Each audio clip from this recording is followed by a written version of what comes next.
Assalamualaikum warahmatullahi taala wabarakatuh. Morning. Baik, so hari ini saya akan bincang berkaitan dengan soalan tutorial chapter 5, magnetism dan juga electromagnetic induction. So ada dua soalan yang saya minta semalam, soalan nombor 7 dan juga soalan nombor 8. So ada dua soalan saja. Video untuk electromagnetic induction ni ada dua part ya. So semalam ialah part yang kedua dan baru saya akan masuk kepada soalan. Agak panjang lah sebenarnya electromagnetic induction ini dan dia agak susah terutamanya dalam menentukan direction of induced EMF dan juga induced current. But it's okay, saya akan bagi tunjuk lagi macam mana kita boleh buat lah. Untuk soalan nombor 7, question number 7, saya rasa diagram saya akan lukiskan kemudian dan semua orang pun sudah tahu diagram dia macam mana. So saya akan pergi pada soalan 7 dahulu. Disebut di sini 150 gram conducting rod. So conducting rod ini kita boleh assume dia adalah sebagai straight conductor ataupun straight wire lah. So dia punya mass yang dibagi adalah 150 gram. So saya letakkan terus dia di dalam bentuk unit yang standard lah dalam kilogram. And then the length of that conducting rod ialah 1.30 meter. So the length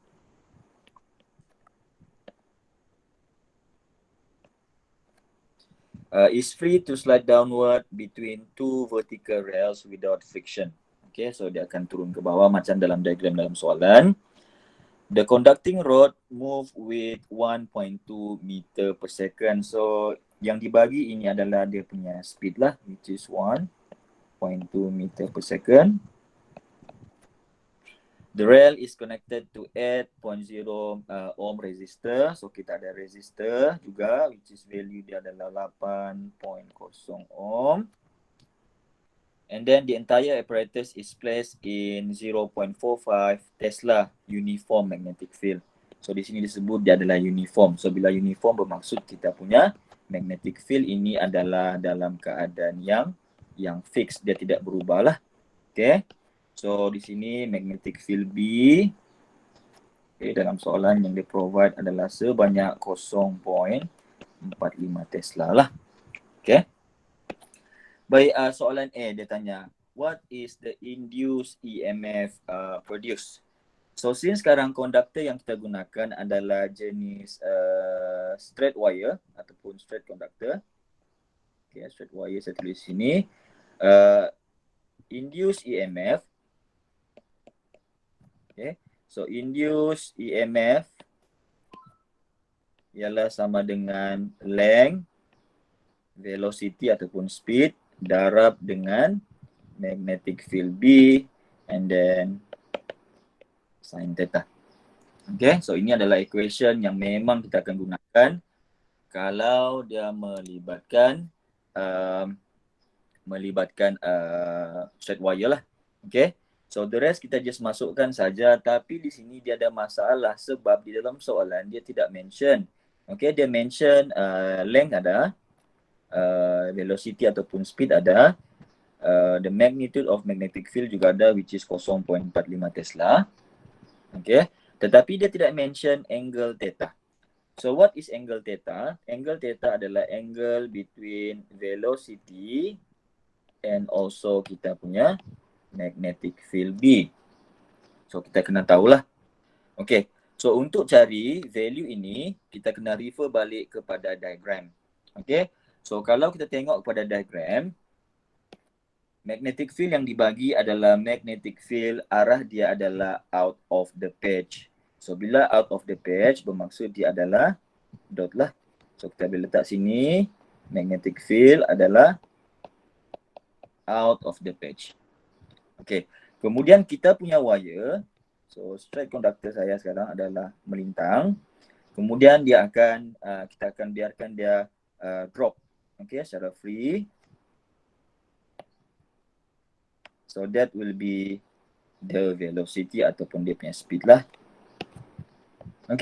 So kalau kita tengok di sini, kita punya magnetic field adalah out of the page dan kita punya speed ataupun V kita adalah ke bawah secara vertical. So what is the angle between these two, between V dan juga B? Okay, satu out, satu lagi ke bawah. So clearly kalau kita kamu boleh mungkin kamu boleh lukis okay, sendiri ataupun kamu boleh tengok di sini, angle dia adalah sebanyak 90 degree. Sebab satu masuk, satu keluar dan satu lagi ke bawah. So of course dia akan jadi 90 degree. Then baru kita akan masukkan value. The length tadi adalah 1.30. Dia punya speed adalah 1.2 meter per second.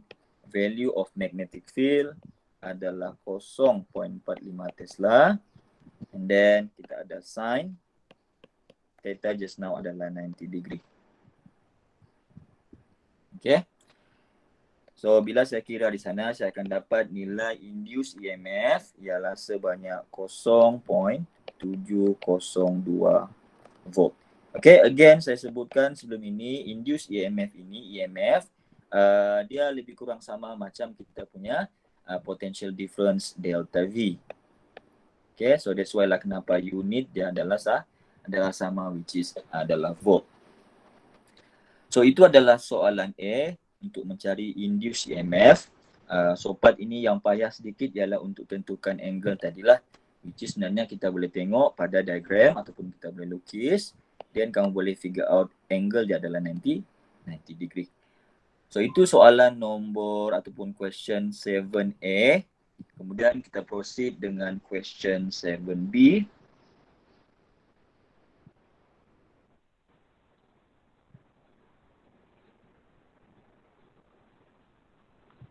Okey, baik. Question 7B, dia beralih daripada soalan induced EMF, dia pergi kepada find induced current. Okey, dia suruh cari find induced current and also its direction on the road.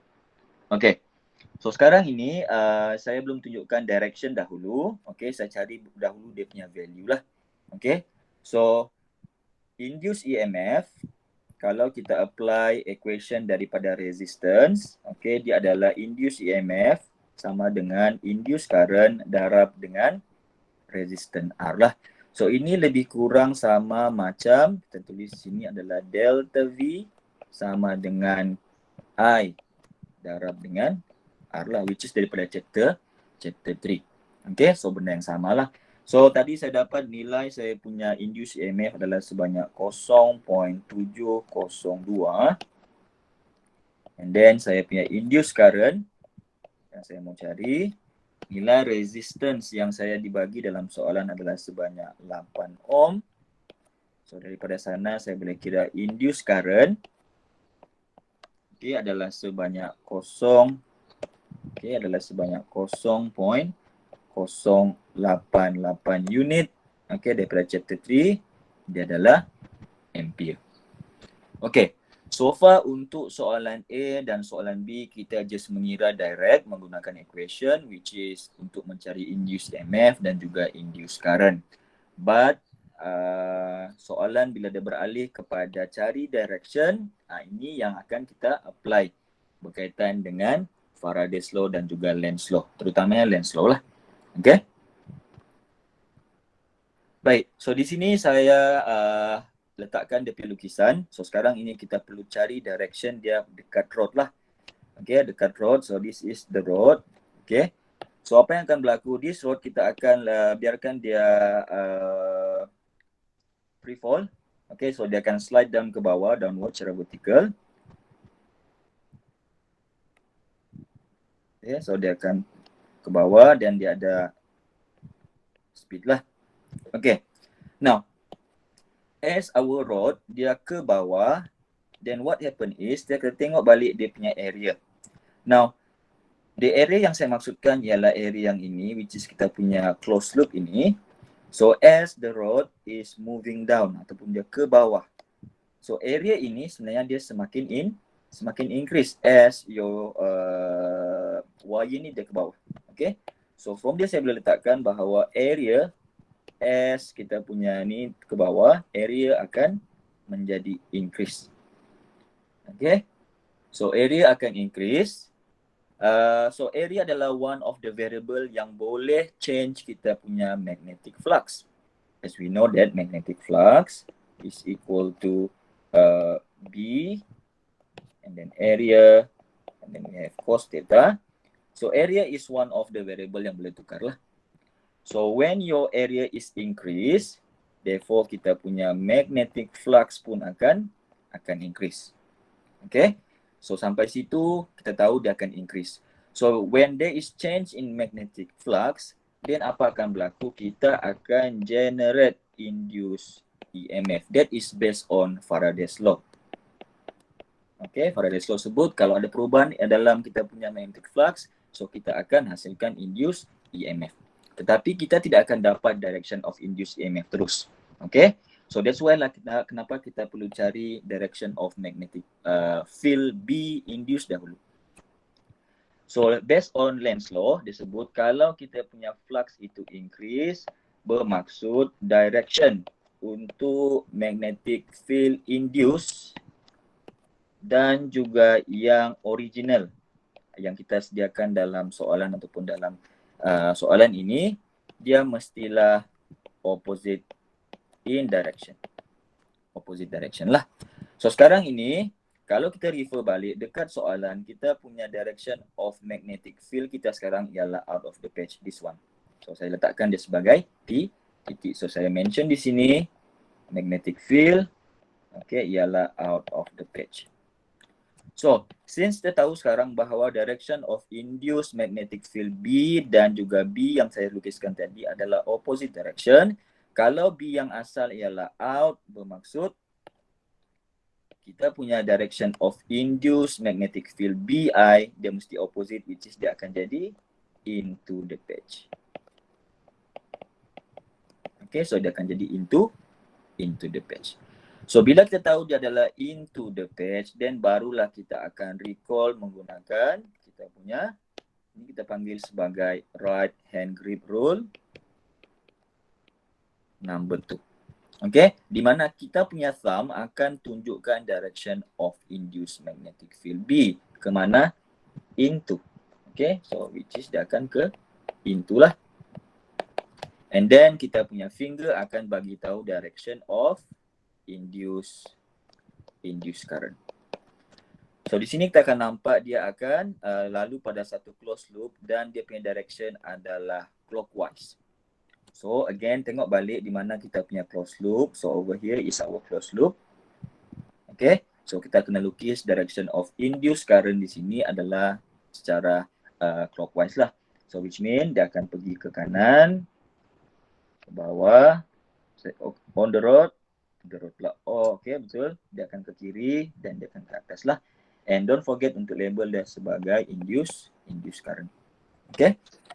So, dan satu lagi, kita punya current hanya flow dekat, kita panggil sebagai closed loop sahaja. Rel yang dua ini, yang lebihan ini, dia tidak termasuk di dalam closed loop lah. So, bila tidak termasuk dalam closed loop, current tidak akan pergi sini. Okay.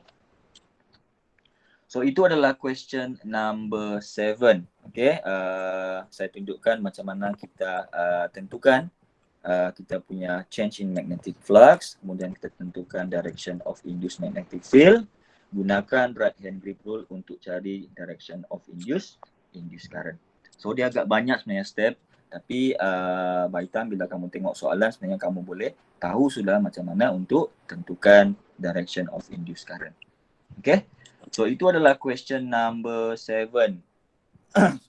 Ada soalan sebelum saya pergi dan proceed kepada question number 8? Boleh faham ya so far yang ini?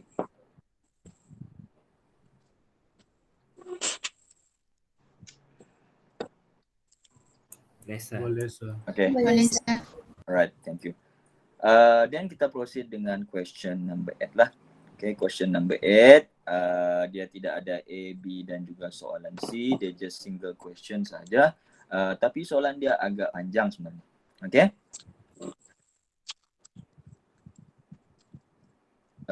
Boleh siapa yang terbuka mic tu tolong off. Okay, thank you. Baik, untuk soalan nombor 8, soalan dia adalah a 40 turn of coil. So di sini kita dapat info sudah awal-awal. Dia adalah coil. Dan dia punya number of turn N ialah sebanyak 40. Okay. Kemudian dia sebut coil tadi, radius dia adalah 3 cm. So radius R sama dengan 3 cm. Saya tukar terus kepada standard unit which is meter lah. Okay. Kemudian apa fungsi radius ini? Sebenarnya kita untuk mengira area lah. Area which is sama dengan pi R square. Dan kalau saya masukkan, saya akan dapat value A ini adalah sebanyak 2. Okay, A3 power of 3 meter square. Okay, so saya akan dapat inilah. Kemudian disebut di sini second sentence disebut the field. The field merujuk kepada magnetic field B lah. Increases from 0 to 0.75 Tesla. So di situ kita ada perubahan di mana kita punya magnetic field itu increase. Okay, so untuk magnetic field ini saya akan letakkan dia initial dan juga final. Okay, so B initial start disebut adalah kosong Tesla lah. Okay, kemudian kita punya B final adalah sebanyak 0.75 Tesla. Okay. The reason kenapa saya masukkan initial dan juga final so that saya boleh cari dia punya change in magnetic field B which is dia adalah B final minus dengan B initial. Bila kita tolak kita akan dapat dia sebanyak 0.75 Tesla lah. So tidak perlu kalkulator pun sebab dia tolak dengan kosong. Okay. Kemudian dia sebut that change take place about time interval of 2 to 5 second. So here kita ada time interval delta T sebanyak 225 second. So that is dia punya rate lah 2 to 5 second. Okay. Soalan belum habis lagi. What is the magnitude of induced EMF? So soalan dia tanya cari nilai induced EMF for the coil. Okay. If the field makes an angle of 30 degree with the plane of the coil. Okay, soalan ni ada tambahan. Dia sebut sekarang, okay, tambahan dia sebut ialah kita punya field dan juga plane adalah sebanyak 30 degree. Ini kita kena buat balik macam yang lepas lah. Di mana, kalau ini adalah saya punya plane. Okay, so ini kita buat lah. Okay, so this is our plane. And then disebut antara plane dan juga kita punya magnetic field B, angle dia adalah 30 degree. So agak-agak 30 degree, berapa banyak? So let's say lah sekarang 30 degree saya agak saja. So this will be our magnetic field B. Dan angle antara keduanya adalah 30 degree. Okay. Kalau kita recall balik bahagian magnetic flux, kenapa kita perlu ada benda ni? Sebab kita mau tentukan angle theta. Angle theta, okay, kalau melibatkan flux, kalau dia melibatkan flux, okay, kalau dia melibatkan flux, angle theta adalah di antara magnetic field B dan juga area vector A. So dia sebut di sini kalau kita punya ini adalah plane, kita punya area vector A sentiasa perpendicular. So which mean dia akan pergi secara perpendicular lah. So that is the direction of kita punya area vector A lah. Okay. So kalau kita sudah dapat begini, then kita boleh tentukan sebenarnya angle di antara magnetic field B dan juga A ialah this angle. And this angle adalah sebanyak 60 degree. Okay, sebanyak 60 degree. Okay. So sampai itu kita punya info. So agak banyak lah. Okay, saya kumpulkan info tu pelan-pelan dan saya dapat semualah. So sekarang ini kita ada N, number of turn, kita ada area, kita ada change in B, kita ada time, and also kita ada angle theta. Now kalau dia melibatkan coil, sebenarnya kita ada dua equation. Okay, yang dibagi di dalam itulah. Okay, ada dua equation sebenarnya. Dia sebut untuk mencari induced EMF, kita boleh tukar sama ada kita akan change kita punya magnetic field B ataupun kita akan change kita punya area. So, untuk kalau kita ubah B ataupun magnetic field, induced EMF dia adalah bersamaan dengan N, A, kemudian dia akan jadi D, B over dt. And don't forget ada negatif lah. Okay. So, itu yang kita punya equation kalau dia melibatkan change in magnetic field B. Tapi kalau saya tukar dia punya area, equation ni akan bertukar juga. So, dia akan jadi induced EMF sama dengan number of turns and then magnetic field B kita fix dan kita akan ubah kita punya area over time. So, that's why lah kenapa area itu di sebelah yang bahagi dengan masalah. And again, kita ada negatif. Okay, so far kita akan gunakan dua equation ini. Tetapi masalah dia ialah di dalam soalan ataupun yang dibagi ini kita ada angle. And none of this equation, neither of these two, ada melibatkan angle theta. So macam mana kita mau buat? So jawapan dia ialah kita tidak akan gunakan dua-dua ni pun kita tidak akan gunakan. So kita akan gunakan Faraday's law. Okay. So kita akan gunakan Faraday's law baliklah. Okay. Di mana dalam Faraday's law dia sebut induced EMF is directly proportional dengan rate change of magnetic flux. Okay. But since sekarang ini kita punya coil itu ada number of turns, jadi dia bukan setakat flux sahaja, tetapi dia akan menjadi flux linkage. Apa beza linkage dengan yang biasa? Linkage ini dia akan contain number of turn lah. Okay.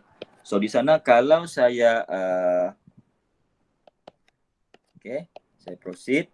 So negative d over dt flux equation dah. Flux linkage equation dia adalah number of turns darab dengan magnetic field B darab dengan area vector A and then kita ada cos theta. Okay. So di antara empat ini N, B, A dan juga cos theta, yang mana yang kita ubah tadi? Yang kita ubah adalah B. So which mean kita akan tinggalkan B sendiri, yang lain semua akan keluar, so dia akan jadi N. Dan kita ada A, dan kita ada cos theta, and then since B yang kita ubah tadi, so dia akan jadi dB over dt. Which mean kalau kita tengok balik bentuk equation ini dan juga equation yang sebelum ini di mana kita ubah B, sebenarnya lebih kurang sama. Cuma ada tambahan dari segi cos theta saja. Okay, so itu saya kena masukkan sebab dalam soalan sudah bagi nilai theta sebanyak 60 degree lah. Okay. So saya patah balik. So the rest kita just masukkan value saja. So don't forget negative walaupun dia adalah direction, it's okay masukkan. So number of turns adalah sebanyak 40. Area vector A which is area adalah sebanyak 2.83 darab 10 kuasa negatif 3. Cos kita tadi adalah sebanyak cos 60. Okay.